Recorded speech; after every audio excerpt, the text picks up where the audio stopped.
What was that?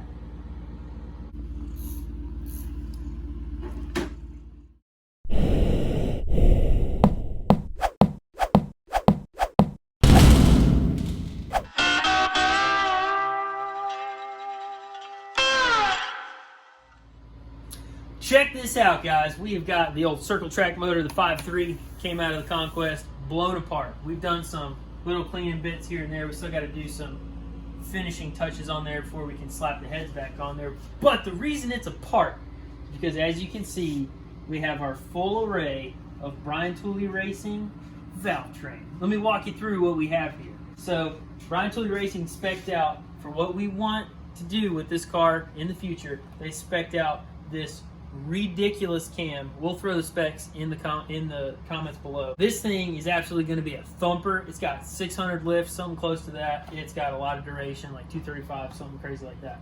But also have some titanium retainers.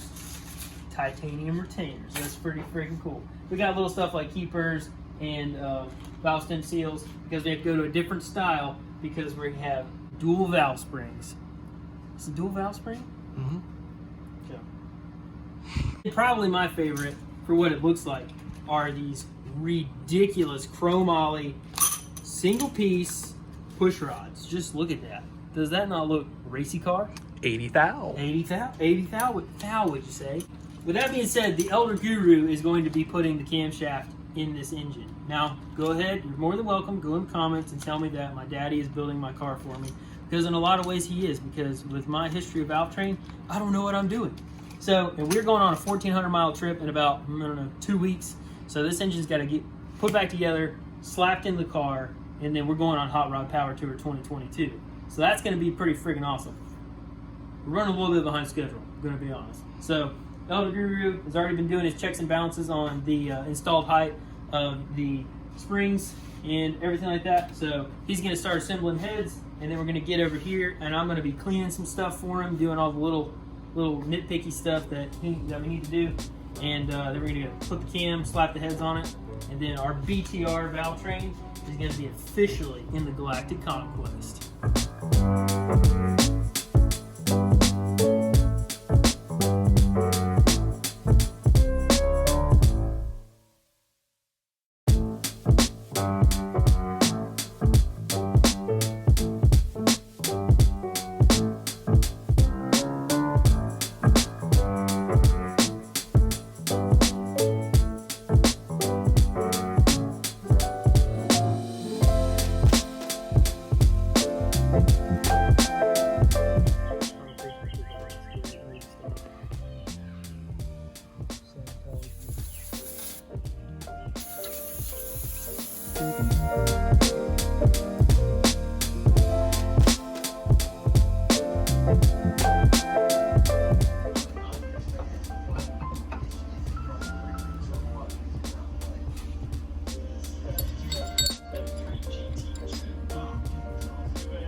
Okay, down those bolts. Clean as all get out.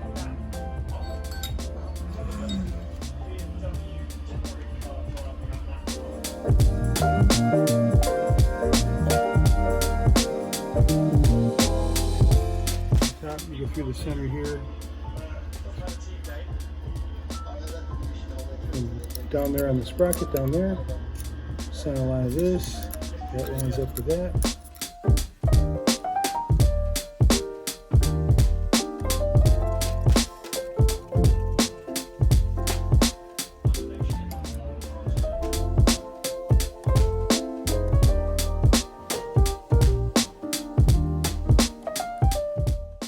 Rotate the thing around like this and bumps into this. So okay, let's just set this at 40. It's at 35. So now I know that if I set this over here to 37.5, it's going to tell me exactly what type of seat is. If I risk all my fingers and potential blood leg, background catches, and it's at 37. So I need to correct it by half a degree.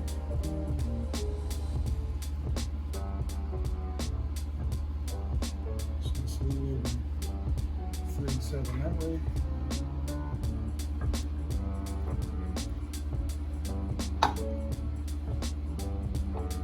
Hit that hard. 37 degrees that way. So now we know exactly where top dead center is. You roll it around one way and roll it around the other way. It stops in the same place both times. So that's in between, halfway in between that is exactly top dead center.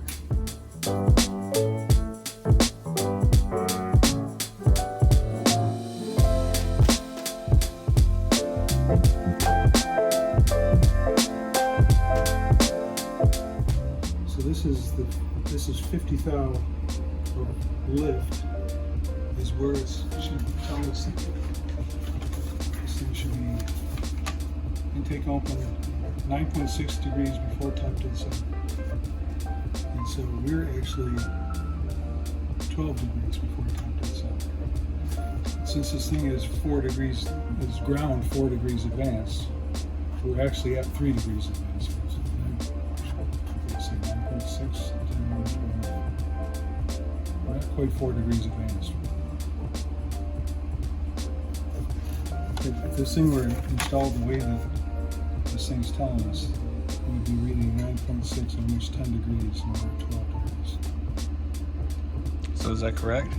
It's going to be close enough because we don't really have a way of adjusting it. But We don't have adjustable sprockets. right, we don't have adjustable sprockets, but at least we checked it to make sure it's within The only what we way that need. you can do that on LS is if you have an adjustable Right. crank sprocket.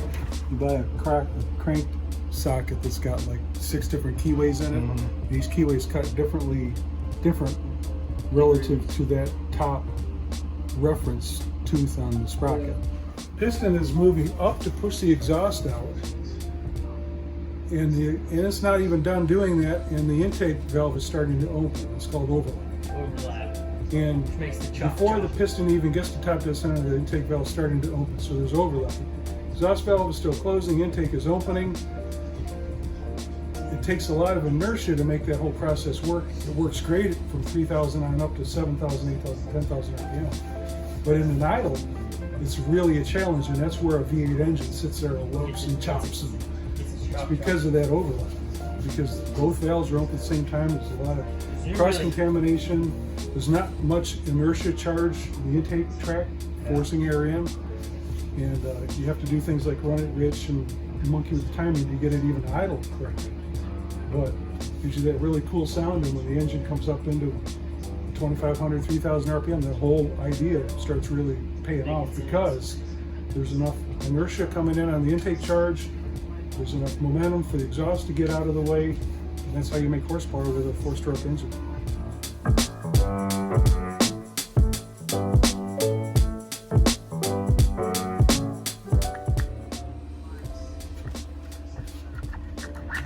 It's pretty official. That's how it should work. That's how it should work.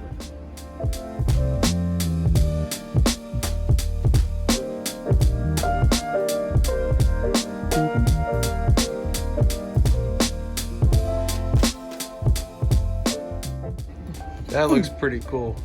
Look at those titanium retainers.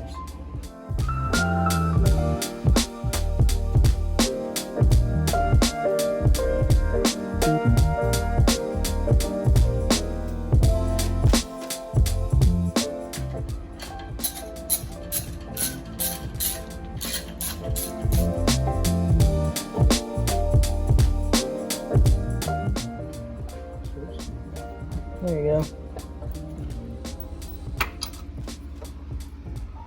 You got that third one?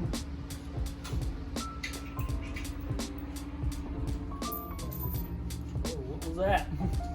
What? It's been a week since we put the camshaft in the 5.3 and we are getting ready to bolt the intake manifold on. We had to do a lot of other little things like get the fuel system situated, get this front suspension bolted back together, which you still got to do nut and bolt checks, everything. We're going to dump the intake manifold on this thing, purge the fuel system, make sure everything's plugged in, all the oil passages are nice and sealed up, and we're going to hopefully start this thing in the next couple hours.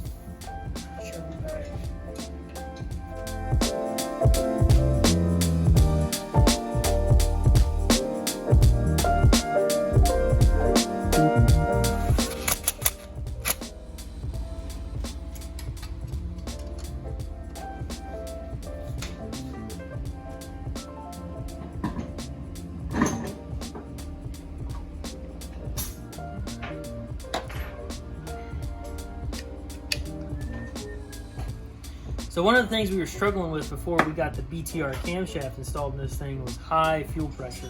And we have a really nice Holley inline fuel pump hooked up to all this Dash 6 line that runs to our sniper. And so I did some bench testing a while back, and before we get everything hooked back up with the sniper, I want to run fuel through it and then also verify that we have good fuel pressure before we start monkeying around and trying to get the thing to run. So hopefully, fingers crossed, this fresh billet regulator that Holley sent us will do its job really well.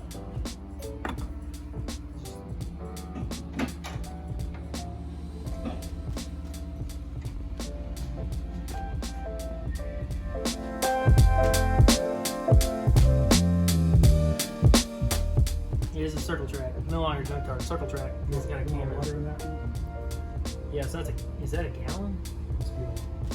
Yeah. 128 fluid ounces. A gallon of Walmart's finest vinegar.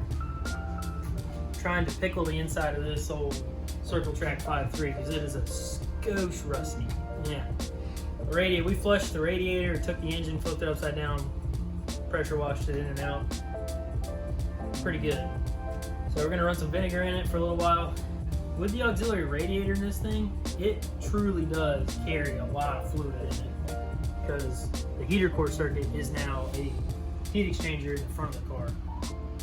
So I probably should backfill that too. That would be a good idea. So the sump is dry? Sump is actually dry and freshly clear coated. No drips out of the fittings. Hey, you dork, that's not at the back of the gas tank. Yeah, this actually isn't going to work whatsoever. Alright, that's tightened up. That's 65, 70. We went to one mark right after the 60. Yeah, It's just right that's there. 65. And you can tell it got the bubble. The bubble went past and it's Yeah. right there. Is that what you wanted to see? Let's hope that works, man. Not much in the cam back here. We'll do it again.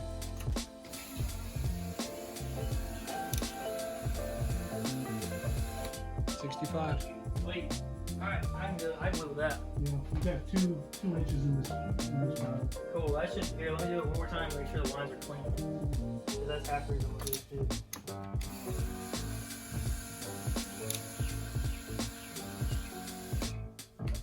Good? Sounds iffy. Yeah, mine sounds Still a lot happier. dry up here. That sounds completely different than what it sounded like. Yeah. The pitch is completely different. Make sure this is closed. I'll put my arm back up. Right. Did you hook up that line that goes to the ignition system that tells it what the vacuum is? Yep, I did that. Hook that up. There's fluid in the pump, power steering pump. Yep, it hasn't cycled, but the reservoir is full. Cap all in. Yes. And the holes are plugged in. What's this?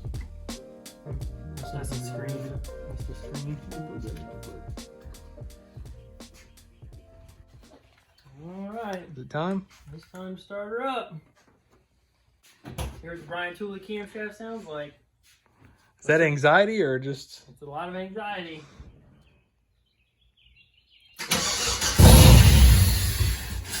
Whoa, that fired off real quick. It's supposed to.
sounds sick. There's no weird valvetrain noise. The lifters were a little bit loud, but they're brand new, so they kind of came in. They're sounding great now. We do have a little bit of a tuning issue. We think we need to work through that at a later date, but valvetrain sounds good. Camshaft idle sounds really cool, really lumpy, and it just makes a man feel good when you say you got 600 lift under the hood and a lot of duration. So we got about 1 week before Power Tour comes up, and we got a short/long list for for both the New Yorker and the Conquest.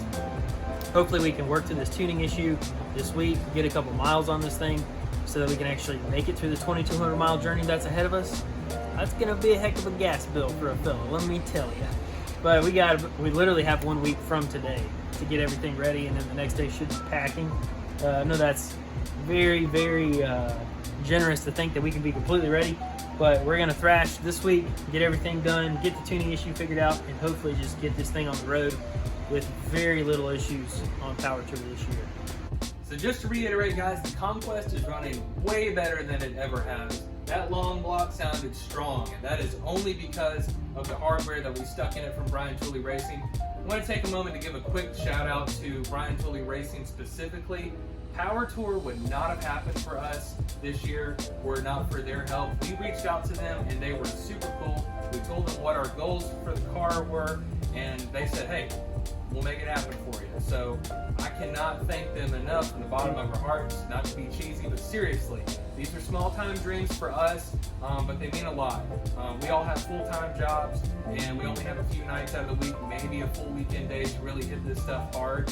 So having partners like Brian Tooley Racing and Holley Performance mean a lot to guys like us. Taking 2 cars on Power Tour is not easy, and I don't have to tell you guys know the deal. Many of you are in the same boat as we are, and just taking one, just making it to even a few stops on a Power Tour can be really difficult. But it's all about the memories that you make, and I cannot wait till we are hitting the interstate and start seeing cars pouring in, people headed that way to Memphis. That's going to be so cool, and I cannot wait to listen to this soundtrack for 2,200 miles. It's going to be awesome. In the meantime, like, comment, subscribe to keep up with us on future videos and projects, and we'll see you guys on Power Tour.